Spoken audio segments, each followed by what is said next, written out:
Boa noite. Vamos abrir nossas Bíblias em Isaías 55, hoje o versículo 9. Vamos fazer a leitura? Porque assim como os céus são mais altos do que a terra, assim são os meus caminhos mais altos do que os vossos caminhos, e os meus pensamentos mais altos do que os vossos pensamentos. Eu vou pregar sobre, aqui nesse texto, o absoluto poder da palavra de Deus. Absoluto poder. Lembra que eu tenho pregado aqui um capítulo, eu chamo esse capítulo o principal evangelho pregado no Velho Testamento. Que mensagem de graça. Em plena época da lei, a mensagem é tão bem exposta por Deus, numa linguagem que você não vai dizer que Deus está falando uma linguagem incompreensível, misteriosa. Não, Deus é luz. Quando Ele comunica com clareza, para que todos entendam. Especialmente no Velho Testamento. Então, quando você estiver lendo, você vai ver as ilustrações que Deus usa. É uma linguagem bem poética, a linguagem dos hebreus, tá? E Deus utiliza essa linguagem aqui. Não tem eu diria, essa poesia e essas ilustrações neste versículo. Ele só fala aqui que os caminhos dele são mais altos do que os nossos caminhos. Isso aqui é a linguagem que você pode entender, tá? Você imagina o caminho seu daqui, o caminho de Deus é lá de cima. Aí, queridos irmãos, só quem não quer realmente é que não pode entender a Bíblia. É um livro fácil de entender, só que precisa de um professor. Esse professor é chamado o Espírito Santo. Sem ele, você não vai compreender a linguagem divina, tá? Muito importante. Então, nesse texto aqui, ele está prosseguindo. Vocês lembram que eu falei a partir do versículo 6? Ele diz, buscai o Senhor. Isso aqui é uma mensagem que é para todos os pregadores. Falarem, busca o Senhor, enquanto se pode achar. Vocai enquanto está perto. A nossa mensagem não pode parar. Toda a raça tem que saber. Aproveita a ocasião, aproveita enquanto você pode achar. Enquanto ele está perto, você achou. Puxa, invoque o nome dele. Só que tem um preço a pagar. E eu até tenho conversado com a minha esposa, né? Hoje o evangelho é muito fácil. Chegou aos ouvidos do pecador como se nada tivesse um preço a pagar. Tá? É como se você apenas atravessasse uma ponte de um lado para o outro. Tá bom. Se encontrar um pecador arrependido, aleluia. Foi algo de Deus no coração. Porque no versículo 7, vocês lembram? Deus diz o quê? Deixa o perverso seu caminho. O modo errado de viver. Isso é chamado de quê na Bíblia? Conversão, gente. Deixe o seu caminho. Não serve para Deus. Deus, eu pensava assim, eu entendia a Bíblia desse jeito, ou eu tinha a minha religião. Deixe o seu pensamento. Deixe o seu modo de pensar, porque não é o de Deus. Mas eu tenho sempre um caminho bom, eu era uma boa pessoa. Não serve para Deus. Ele diz aqui no texto que o caminho dele, os caminhos, ele coloca no plural. Está vendo aí? O versículo 9. Versículo 9, ele diz, os meus caminhos são mais altos do que os vossos caminhos. Então não adianta, eu tenho que enfrentar as Escrituras. Então jogar fora todo o seu orgulho, toda a sua própria opinião e cair perante Deus. É assim que o pecador deve fazer. Mas isso aqui não custa bravura nenhuma do pregador. O pregador não é para isso. Ele prega deve pregar com convicção aquilo que ele prega, tem que ter no coração convicção. Pregar com amor, falar com autoridade, mas o pecador tem que arrepender-se dos seus pecados. Tá? Então, quando ele ordena que o homem, o perverso, deixe o seu caminho e o iníquo os seus pensamentos, realmente ele está me levando aqui, irmãos, para ver a miséria, sua miséria. Não é fácil seguir a Cristo. Não é fácil ser crente. Não é pitadinha de doce na boca, não. Não é um levantar do dedo, da mão. Não. Conversão custa um preço. Tá? Então, você vai avaliar sua vida. Estava errada? Estava. Tem que me arrepender.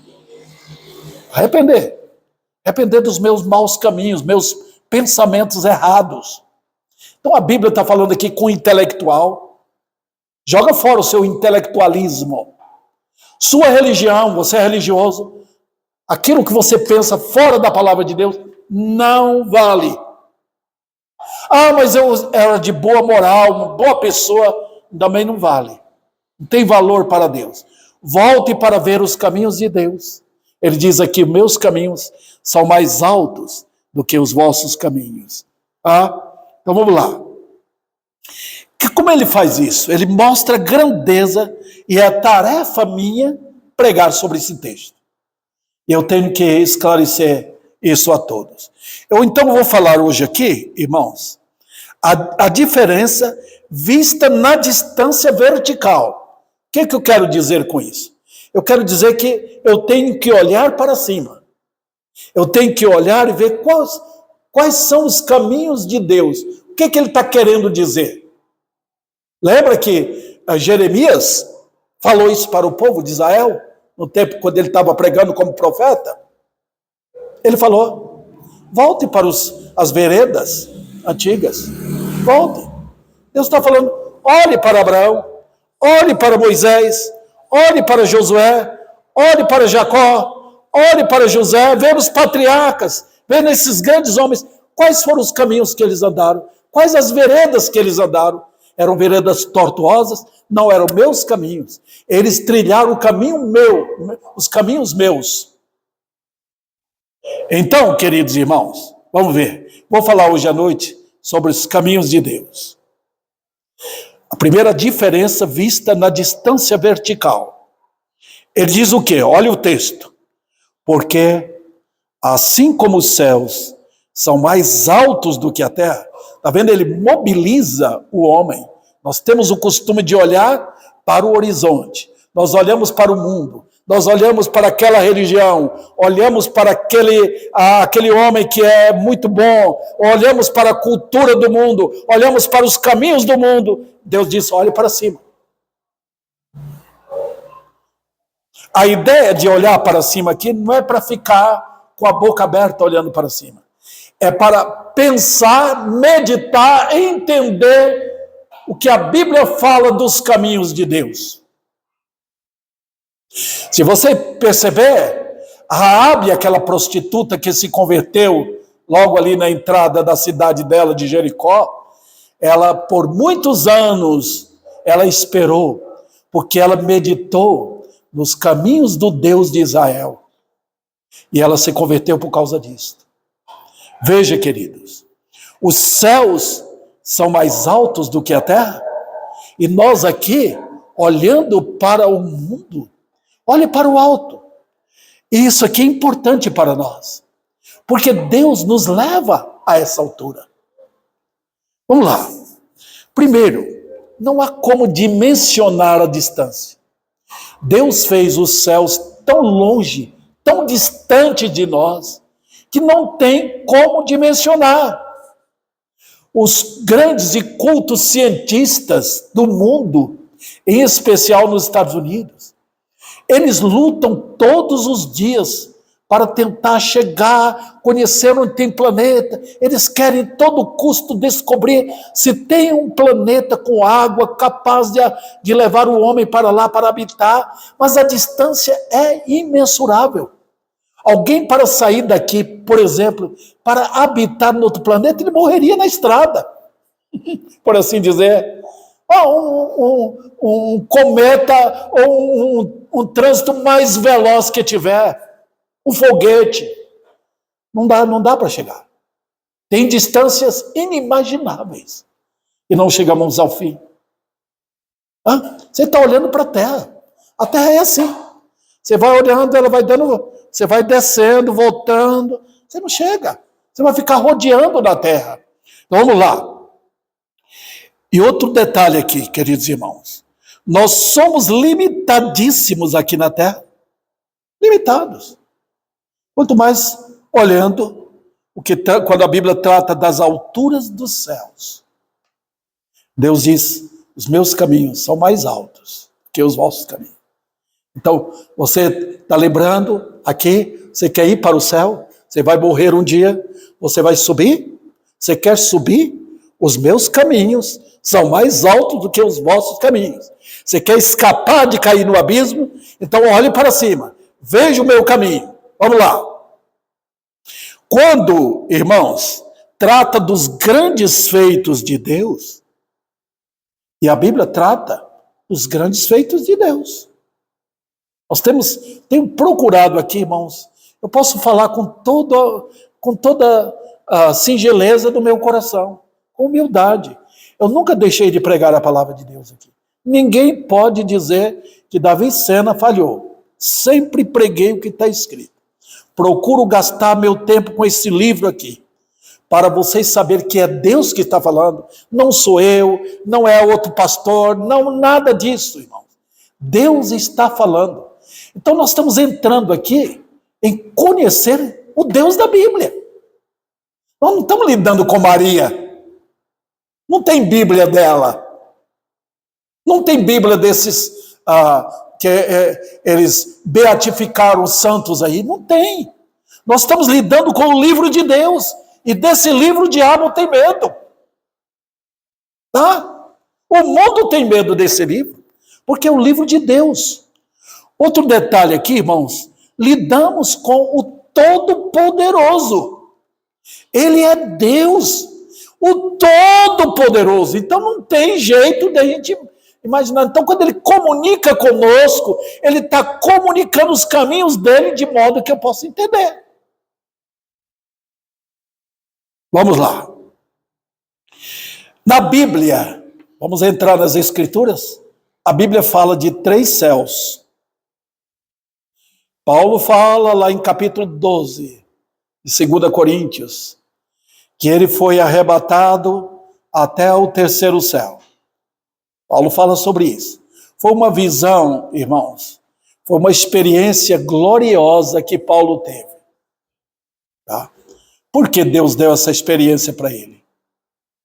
Porque Paulo foi o homem que Deus usou para trazer o evangelho aos gentios. E além disso, Paulo foi muito usado por Deus para expor doutrinas que chegaram até nós. Gloriosas doutrinas que Deus deu a Paulo. Coisas fantásticas nós aprendemos. Doutrina da justificação, doutrina da adoção, essas coisas que nós aprendemos pouquinho, nós só pegamos bem aquela pitadinha na escola dominical, nos outros cultos. Mas Deus deu para Paulo. Ele fala que ele é o dispenseiro disso. Então, quando ele foi elevado até o 3º céu, é como, irmãos, vamos supor que alguém tem um cargo muito alto no Brasil.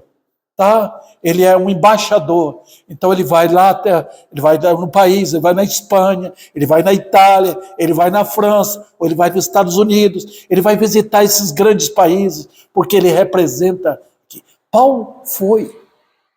E ele, irmãos, ele foi até o 3º céu. Significa que Paulo foi elevado, ele passou do 1º céu, passou do 2º céu e chegou até o 3º céu. Eu não sei e nunca vou poder dizer para você quanto tempo levou isto. Não tem jeito. Só que ele foi até lá. Quando ele voltou, ele não tinha palavras. As coisas eram indizíveis, não podiam ser ditas, não tinha palavra. Tá? Você não pode explicar a perfeição. O crente vai morrer, lá ele vai entender. Tá? Os que morreram, não voltam aqui para explicar. Podemos explicar do inferno, porque o inferno é dizível, mas o céu não. É o terceiro céu, onde habita Deus. Agora, irmãos, basta o primeiro céu para que saibamos que nós não temos acesso às maravilhas do grande Deus. Pergunta: como é que Deus coloca água nas nuvens? Isso é feito de Todo-Poderoso. Como é que ele põe água lá, e aquele tanto de água, irmãos, a gente coloca 1.000 litros de água na caixa d'água nossa, ou às vezes uma caixa maior, 2.000 litros, e aquilo ali é feito de tal maneira, porque se arrebentar aquilo, é terrível o que acontece. Como é que Deus coloca água tanto nas nuvens? Não é caixa d'água, é nuvem. É vapor. Ele coloca água suficiente para inundar uma cidade como essa de Ribeirão Preto. Algum cientista subiu lá, desceu até as nuvens, algum deles, para examinar? Não, porque são mistérios. Quando envolve a criação, nós estamos de cá, sem saber. Eles vão cogitar coisa. Você vai estudar na escola, você vai fazer até faculdade, vai ficar muito teoria, tá? Vamos explicar coisas inexplicáveis. Mas eu estou falando, queridos irmãos, do primeiro céu. No primeiro céu. Nem um satélite com a Lua, nós podemos chegar lá. Tá? Quanto mais esse céu aqui. Tá? Quem parou para entender a luz que nós temos? Quem parou para entender o ar que nós respiramos? Quem fez isso? Nós estamos lidando com o Todo-Poderoso apenas no primeiro céu. Não conseguimos entrar no segundo céu. Então será grande, eu digo para vocês e afirmo categoricamente, é grande a arrogância do homem ao conferir glórias à criatura e não ao Criador. Está vendo aqui? Então veja, olha que situação. No mundo aqui, nesse pequeno planeta onde habitamos, irmãos, pequenino planeta, tá? Comparado com outros magníficos planetas que tem, comparado com as estrelas. Irmãos, nós vivemos num lugar muito pequeno e ainda nos arrogamos que somos alguma coisa. Ainda queremos dizer que nossos caminhos são suficientes, que eu posso dizer que está tudo bem porque eu ando certo. Olha, como a Bíblia apresenta os meus caminhos. Ela apresenta. Olha o que a Bíblia diz em Romanos, que eu vendo a criação de Deus, eu vendo a grandeza de Deus, eu pego a verdade, empurro a verdade para ela, não quero ouvir. Eu não quero a justiça de Deus. Olha, o que eu faço? Deus apresenta. Ele fala comigo. O que eu fiz na criação? Como eu, ao invés de adorar o meu Deus, adoro as estrelas, adoro os homens, adoro uma imagem, adoro isso.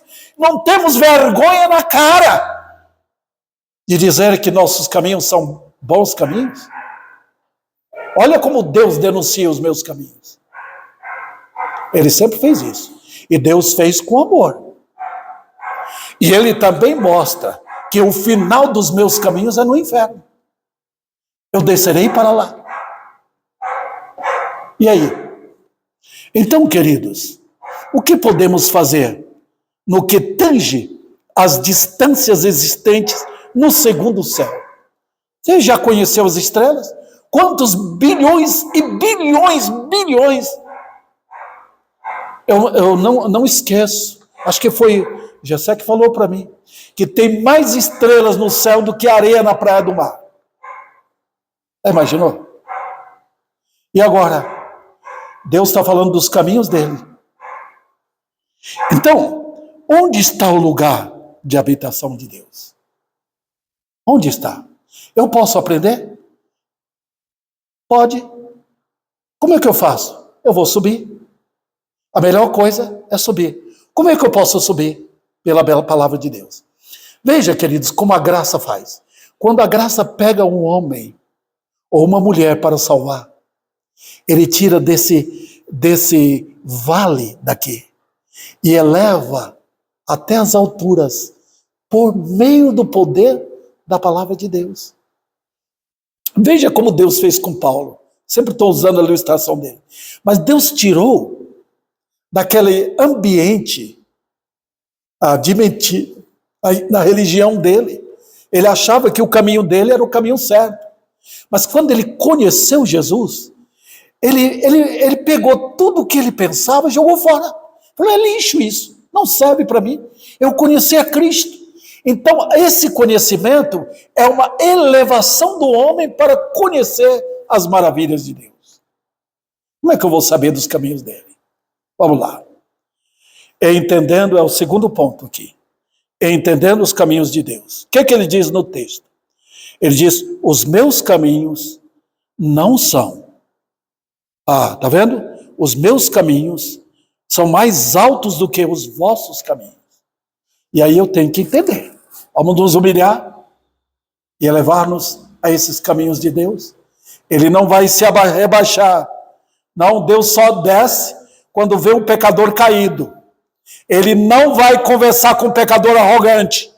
Ele não vai conversar com você se você ainda está vivendo como quer, nos seus maus caminhos. Ele vai deixar, ele vai dar tempo, e ele vai fazer com que você ande. E ele vai olhar com ira para você, porque você não quer o caminho dele. Então vamos lá? Quais são os caminhos de Deus? Nós entendemos de que maneira? Primeiro, conhecemos pelos atributos morais de Deus. Como explicam eles os caminhos de Deus. Como assim? Quais são os caminhos morais de Deus? Eu entendo pela santidade dele. A santidade de Deus declara que seus caminhos são santos. Que maravilha! Quando eu abro a Bíblia, que eu vejo Deus falando, repetindo, olha o livro de Levítico. Quando Deus repete, eu sou santo, eu, vosso Deus, sou santo. Olha o livro de Salmos, olha o livro de Isaías, olha outros livros, olha o Novo Testamento. Deus sempre está falando da santidade dele. Ele é santo, ele é separado do mal, ele odeia o mal. Pode ser um pecado minúsculo, pode ser uma pequena mentira, pode ser um pequeno roubo, pode ser um pequeno vício. Ele diz que ele odeia aquilo, porque ele é santo, ele é separado do mal. Hoje o mundo, irmãos, com esse programa da nova era, está fazendo tudo para alimentar na mente de todos que Deus aceita você do jeito que você é. Pode chegar, Deus aceita você, não importa, Ele ama todo mundo. Deus é santo. Ele é separado do mal. Um outro detalhe que eu acrescento aqui, ele é santo e de tal maneira ele se apresenta ao seu povo, na santidade dele, que ele fere os que estão perto dele. Ele matou os 2 filhos de Arão, lá no santuário, porque quem participa da minha santidade tem que ser santo. Então, porque eles mexeram em coisas estranhas, Deus os matou. A santidade de Deus não suporta o mal. Há um fogo que sai, um fogo consumidor que sai. Um outro detalhe, ele exigiu do seu povo, que o povo, quando chegasse na terra prometida, manifestasse aquela capacidade de ser um povo diferente. Não vive como eles vivem lá. Eu vejo diariamente, dioturnamente, eu vejo o que eles estão fazendo. No mato, nas casas deles, nas religiões deles. Eu vejo o que eles estão fazendo. Eles são tão terríveis para mim que eu quero exterminar. Ele também mostrou, queridos irmãos, que a santidade dele, ele é tão santo, Deus é tão santo, que a própria criação dele não suporta o mal. A terra, os animais não aguentam a maldade do homem, porque ele é santo. Deus fez tudo em santidade. Os animais obedecem a Deus, o mar obedece a Deus, o vento obedece a Deus, o ar que respiramos obedece a Deus. Eles não têm pensamento, eles não são pessoas, mas eles obedecem à ordem do Criador, porque o Criador é santo. Então toda a criação é a casa de Deus. Para onde você vai olhar que não há santidade? Então os homens contaminam, por isso que Deus manda julgar. Israel pecou por quê? Falhou em duas coisas. Nós vimos isso em Isaías. Falhou em justiça e juízo. E não efetuou. Também, irmãos, ele exige da igreja, sejam santos. Está vendo? É para o mesmo que ele falou com o povo de Israel. Ele fala conosco também. Não é da lei, da graça. A lei é santa. Deus é santo. Então você não vai praticar o que a lei dizia, você não pode. Jesus cumpriu por nós. Mas ser santo, a graça nos deu o dispositivo, sim. Nós somos santos. E se Deus está mostrando que se você não é santo no viver, ele vai tratar você com disciplina. Ele quer que cada crente participe da santidade dele, da natureza dele. Isso significa que se você não é santo no viver, você nunca foi crente. Porque faz parte da natureza. Santidade. Vamos lá. Vou para o segundo assunto aqui que trata dos caminhos de Deus. A justiça de Deus declara que o caminho dele é justo. Então, olha o caminho de Deus. Caminho de justiça. Ele diz, eu amo a justiça. É um Deus que ama a justiça. Incrível, queridos irmãos. Ele diz, eu não posso ver injustiça. Olha como Deus olhou para Sodoma, irmãos. Ele, na compaixão dele, ele deixou o pecado subir. Ele foi deixando o tempo passar. Chegou àquela medida, irmãos, que a gente fala, já está aqui, né? A gente fala, quando está com raiva de alguém, né? Já está aqui, não aguento mais. Deus chegou, a iniquidade de Sodoma e Gomorra chegou àquele ponto que Deus diz, não suporto mais. E Deus faz, ele suporta, porque ele é misericordioso. Ele suporta anos, centenas de anos, ele suporta. Nós aprendemos isso em 1 Pedro. A longanimidade, a paciência de Deus.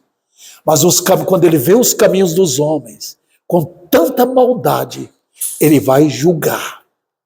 Eu tenho falado para os irmãos que a Bíblia diz em Jeremias, Deus faz 3 coisas na face da terra. Ele pratica a misericórdia, ele pratica justiça e ele pratica juízo. E vocês não veem os caminhos de Deus, vocês vão confundir o seu Deus com o Deus da nova era. Quem está matando pessoas? Quem está punindo pecadores no mundo? Quem manda enfermidades? Quem traz guerras? Quem faz isso? A Bíblia não atribui a Satanás. Satanás é apenas recebe a autoridade de Deus para fazer o que Deus quer. Mas quem manda é Deus. Quando Deus falou para o diabo, faz com Jó, apenas não toque na vida dele. Aí Satanás foi lá, abriu isso aqui, mandou fulano, mandou aquele grupo, mandou peste, mandou tudo para matar. Mas no final, Jó mesmo falou, foi Deus que fez. Foi eu que fiz. Satanás desaparece. Foi eu que fiz. Em sua justiça, o Senhor declara que é impossível ter paz se o pecador não for guiado por ele na justiça. Não tem cristianismo sem justiça. Não tem. Não tem esse negócio de ser crente e viver mentindo, roubando, longe de Deus, viciado. Não tem. A Bíblia é muito clara em 1 Coríntios. Os injustos não herdarão o reino de Deus.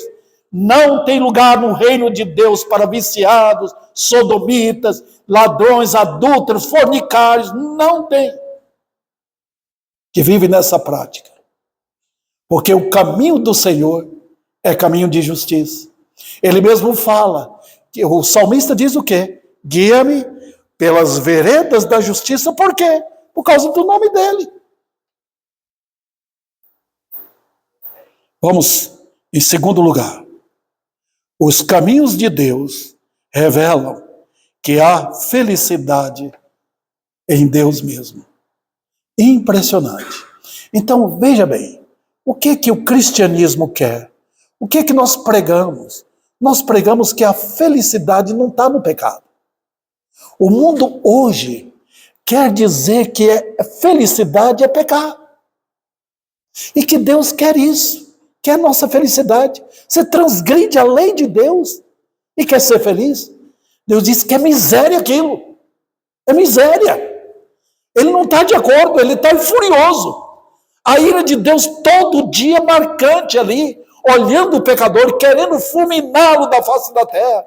Por que virá a grande tribulação? Por que aqueles 7 anos de juízo pesado sobre a terra? Por quê? Por causa da ira de Deus, o terror de Deus, o furor de Deus. A Bíblia diz que o fogo do inferno se acende, o fogo do lago de fogo, queridos irmãos, para Deus jogar elementos, o diabo, os anjos e todos os rebeldes contra ele no lago de fogo. E dizer que há felicidade no pecado? Que blasfêmia! Onde está a felicidade? Acha felicidade na minha igreja? Não. A felicidade está em próprio Deus. Deus é feliz. E uma felicidade que não tem mais nada que faça Deus feliz mais do que Ele é. Ele é feliz nele mesmo. Ele é bem-aventurado nele mesmo. Se eu posso usar essa palavra. O que eu quero dizer com isso? Vamos lá. Veja bem. Homens acharam felicidade, segurança e amor quando andaram com Deus. Os irmãos perceberam? Eu vou pregar aqui. Vou pregar a Igreja Batista? Vou pregar que aqui tem felicidade? Não.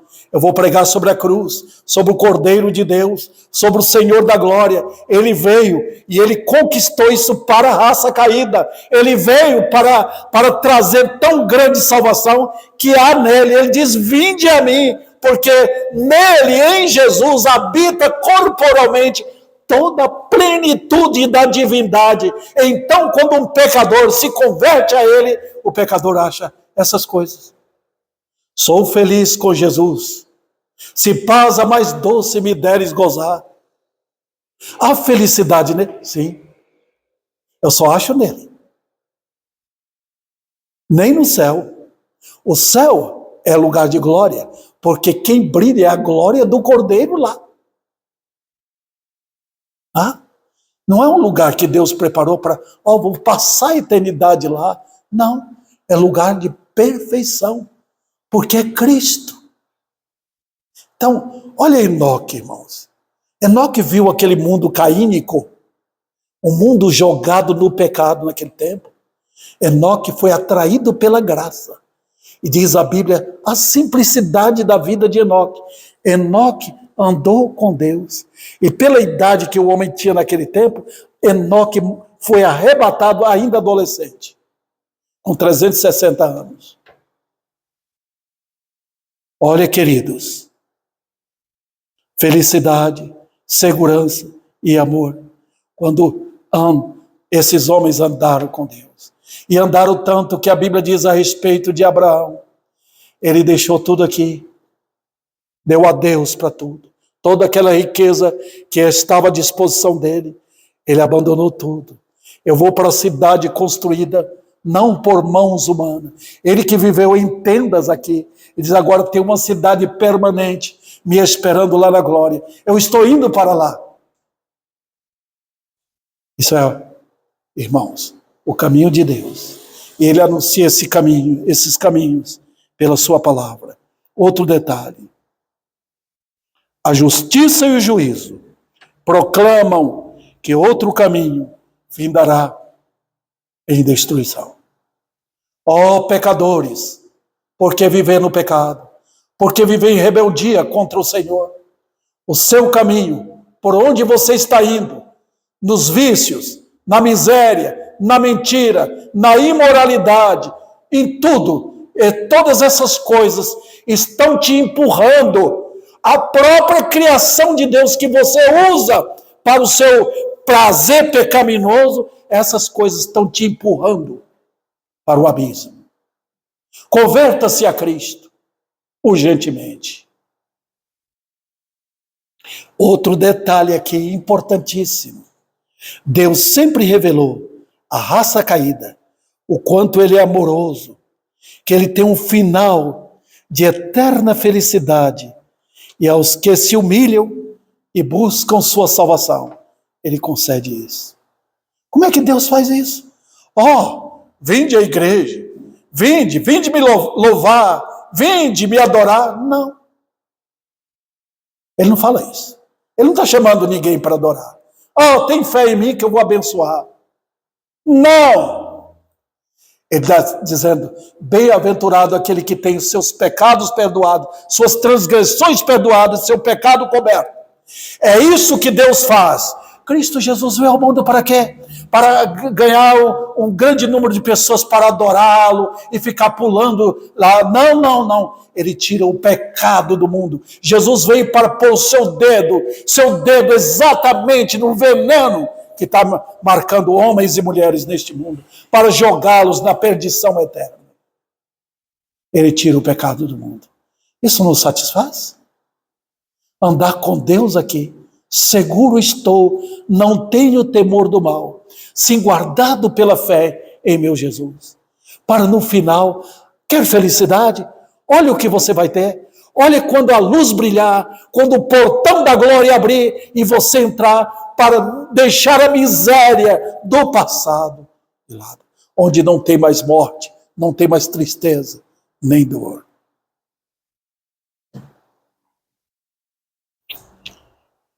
Em terceiro lugar aqui, visto que os caminhos dele estão nas alturas, o que eu posso fazer? Mostra a impossibilidade do homem alcançar. Você pode entrar numa religião, você pode gostar do ambiente, sentir segurança numa igreja, gostar disso, gostar das músicas, aprender oração, mas você não chegou lá no alto. Se Deus não chamar, você não vai. Se não for o evangelho que ele chama, que atrai você para Cristo Jesus, você não vai, porque os caminhos de Deus estão nas alturas. Veja bem, quando o homem... Não, eu estou aqui no terceiro, desculpa, irmãos. Mostra que em nada Deus tem prazer nos caminhos manchados pelo pecado. E ele não tem prazer no final desse caminho. O que é que Deus diz? Eu não tenho prazer na morte do ímpio. Incrível. Ele diz no Salmo 116 que ele tem prazer. É preciosa aos olhos dele a morte do seu santo. Mas a morte do ímpio, ele não tem prazer. O ímpio atirado no horror da perdição eterna. Que coisa! Banido pela ira de Deus para todo sempre. Oh, queridos, é profundo o abismo que está debaixo dos pés dos rebeldes. É profundo. Por quê? Você procurou um caminho largo, fácil. O caminho que Judas buscou. O caminho que Caim buscou. O caminho que Esaú buscou. O caminho que grandes homens buscaram. Caminho que ímpios, perversos buscaram. Terminou aonde? Caminho fácil, caminho do pecado, caminho do prazer, caminho da riqueza, caminho da satisfação carnal. Termina onde? Quando o homem abre os olhos tarde demais, vê as chamas do inferno acesas e ele caindo lá. Olha, queridos, Nabucodonosor tinha o maior prazer de fazer um fogo da fornalha ardente aquecer 7 vezes para que os inimigos dele fossem jogados lá. E o Deus da Bíblia não tem prazer de acender a fornalha do lago de fogo 7 vezes mais para jogar o ímpio lá?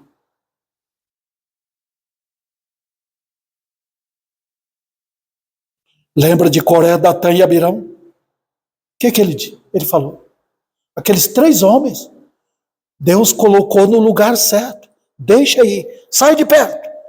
Eu vou punir. E a terra abriu e engoliu. O inferno estava esperando eles. Ó, quantas almas enganadas. Quantas? Jesus diz lá no capítulo 11 de Mateus, ele passou por várias cidades, uma chamada Cafarnaum, outra chamada Betsaida. Ele passou e disse o quê? Ele olhou com tristeza. Ó Cafarnaum, ó Betsaida, outra cidade que eu esqueço o nome. Ele passou e disse, vocês estão achando que vocês vão subir até o céu? Olha a arrogância que estava aquele povo. Vocês vão subir? Não, vocês vão descer. Vão cair no inferno. Que coisa. Povo, na Bíblia, culto, longe de Deus.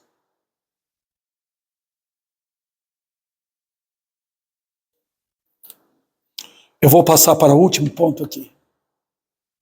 Alcançando os altos caminhos do Senhor. Como? A resposta é simples. Primeiro, Deus enviou seu Filho. E ele diz o quê? Eu sou o caminho. Lembra? Que conduz o pecador para Deus.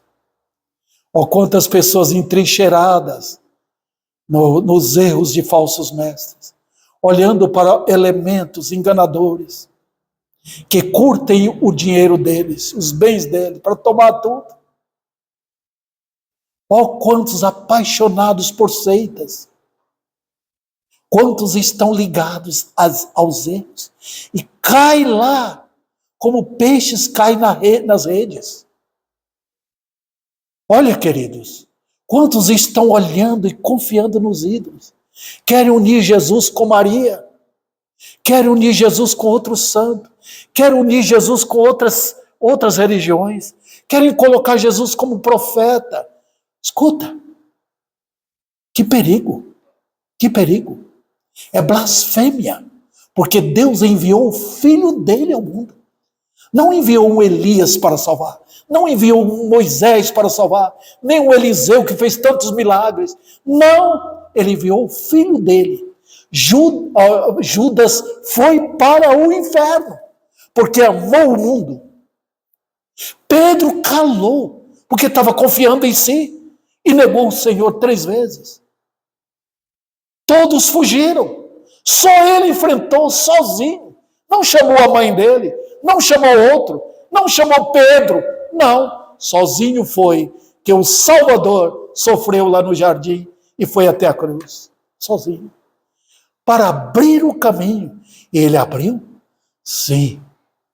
Ele pegou como se fosse o trator da salvação e rasgou o caminho. Fechou a porta do inferno, abriu um caminho glorioso para que os salvos pudessem chegar até a glória. Que maravilha, esse tão grande Salvador.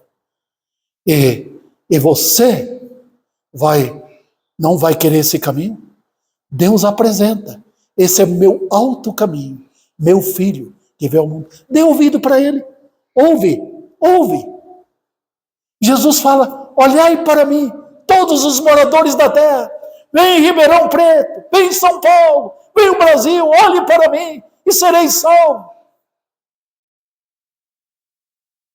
Olhe com o coração quebrantado.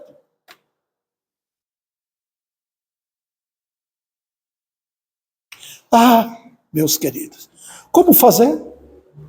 Eu tenho a resposta aqui? Tenho. Eu vou argumentar com a Bíblia. Vou. Enquanto eu puder fazer, vou fazer. Não há outro meio. Você quer subir? Tem que se humilhar. O segredo é esse. A graça que eleva. Se não for a graça, você vai se sentir lá em cima. Oh, quantos tem muitos, até flutuando nas alturas, eu sou salvo e ando no pecado. Não. Cai perante Deus. Caia perante o Rei da Glória. Tape sua boca. Silencie seu show. Vai até o pó. Deus fez o homem do pó. E agora o homem quer se sentir na vanglória dele, lá nas alturas. Eu sou o que sou. O que é que Deus falou com os edomitas? Ainda que fizesses tuas casas lá nas nuvens, de lá eu te derrubaria.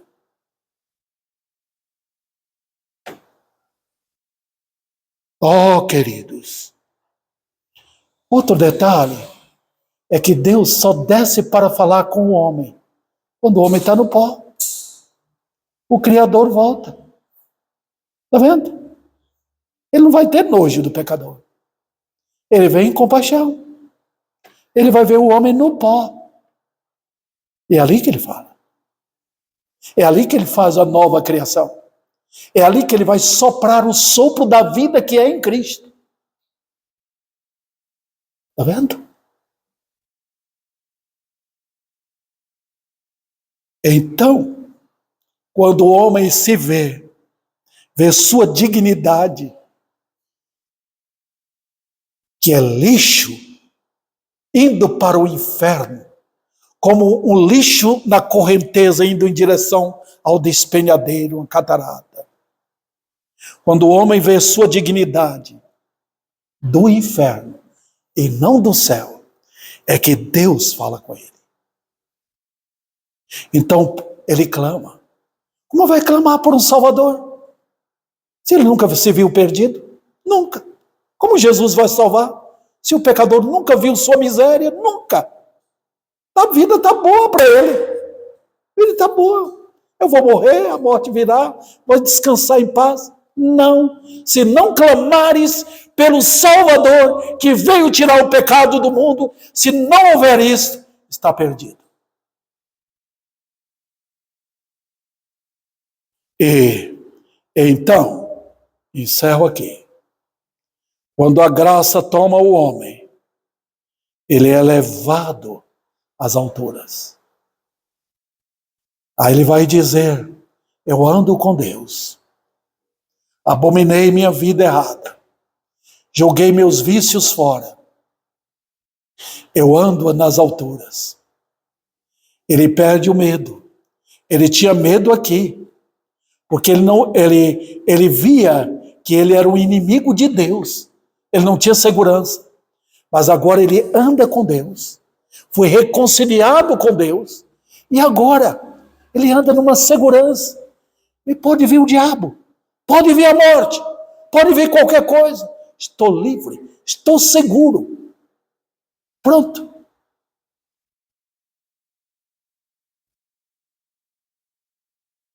Eu sempre lembro de Paulo. Mas Deus colocou Paulo no pó. Deixou ele tombar cego. Para falar com ele. Eu sou Jesus, a quem tu persegues. Foi que ele conheceu que ele não era um mero nazareno, líder de uma organização dos nazarenos. Ele era o próprio Jeová, glorioso Deus. E assim como o rei Saul perseguiu Davi, Saulo estava perseguindo o filho de Davi, o filho de Deus. Ó pecadores, quando vão parar de lutar contra o Senhor?